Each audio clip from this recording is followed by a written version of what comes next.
여러분, 노아의 홍수 이야기 다들 잘 아시죠? 그런데 홍수가 끝나고 나서 방주 안에서는 대체 무슨 일이 있었을까요? 또 그들이 드디어 마른 땅을 밟은 후에는 어떤 이야기가 펼쳐졌을까요? 오늘은 바로 그 지점, 홍수가 끝나고 새로운 세상이 열리는 그 순간과 그 속에 담긴 깊은 의미를 한번 파헤쳐 보겠습니다. 무려 375일입니다. 375일. 노아와 그의 가족, 그리고 온갖 동물들이 방주 안에서 꼬박 보낸 시간이에요. 거의 1년이 넘는 시간이죠. 상상만 해도 정말 답답했을 것 같은데요. 이 숫자를 기억하시면서 본격적인 이야기를 시작해보죠. 자, 이 길고 길었던 기다림이 드디어 끝을 보이기 시작합니다. 그 끔찍했던 재앙이 끝나가고 있다는 신호가 나타난 거죠. 과연 그 첫 신호는 뭐였을까요? 이 타임라인을 한번 보세요. 홍수가 순식간에 끝난 게 절대 아니에요. 물이 줄어들기 시작하는 데만 150일, 그러니까 5달이 꼬박 걸렸고요. 그리고 7달째가 되어서야 방주가 아라랏산에 딱 멈춰섰습니다. 근데 거기서 끝이 아니죠. 산봉우리들이 보이기 시작한 건 10달째였고 땅이 진짜 완전히 마르게까지는 1년하고도 열흘이 더 걸렸습니다. 정말 어마어마한 시간이죠? 여기서 저희가 참고한 자료에 진짜 흥미로운 얘기가 하나 나와요. 뭐냐면 지금도 터키의 아라랏산에 그 방주 잔해가 남아있을 거라는 거죠. 심지어 과거에 러시아 탐사팀이 그걸 직접 확인했다는 설도 있대요. 이게 사실이라면 성경 속 이야기가 그냥 이야기가 아니라 실제 역사일 수도 있다는 거니까 이야기의 깊이가 확 더해지는 느낌이죠. 자, 방주가 산에 멈췄다고 해서 야, 이제 다 끝났다, 나가자 할 수는 없는 노릇이었어요. 아직 밖에 어떤지 전혀 모르니까요. 그래서 이제부터 노아가 직접 마른 땅을 찾아 나섭니다.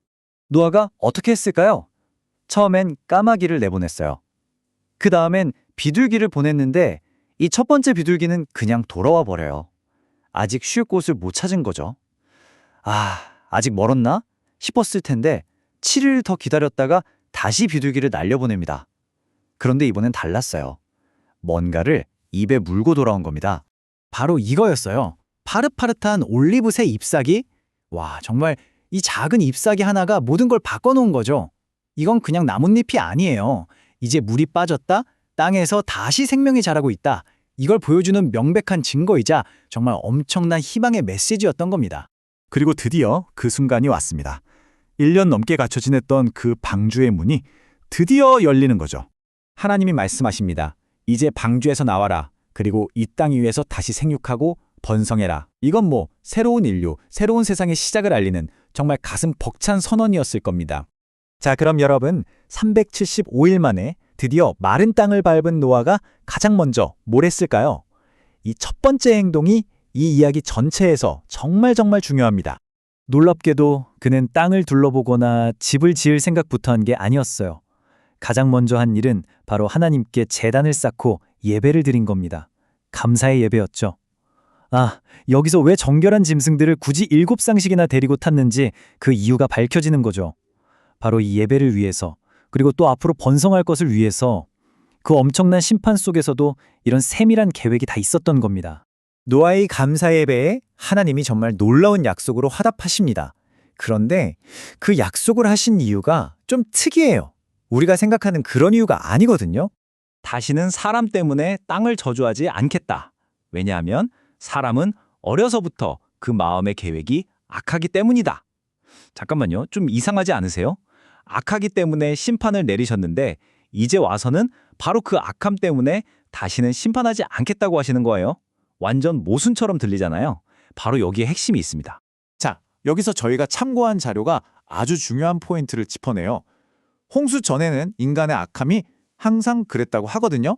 그냥 계속 악했다는 거죠.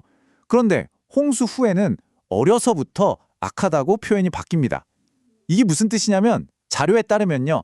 대홍수 같은 어마어마한 심판을 겪고 나서도 인간의 그 죄성, 그 본성은 결국 바꿀 수 없다는 걸 인정하신다는 거예요. 일종의 선언인 셈이죠. 바로 이 지점, 이 역설적인 부분에서부터 저희가 참고한 자료는 심판을 통해 오히려 은혜가 무엇인지를 설명하기 시작합니다. 신기하죠? 이 자료의 해석은 이거예요. 인생의 진짜 가치는 돈을 많이 벌고 성공하는 데 있는 게 아니라는 겁니다. 오히려 내가 얼마나 부족하고 죄 많은 사람인지를 깨닫는 것, 그 깊이에 있다는 거죠. 에이, 난 그래도 괜찮은 사람이지 이렇게 생각하는 게 아니라 내 자신의 한계와 불완전함을 정면으로 마주하는 데서부터 진짜가 시작된다는 뜻입니다. 그래서 이 자료가 던지는 핵심 메시지가 바로 이겁니다.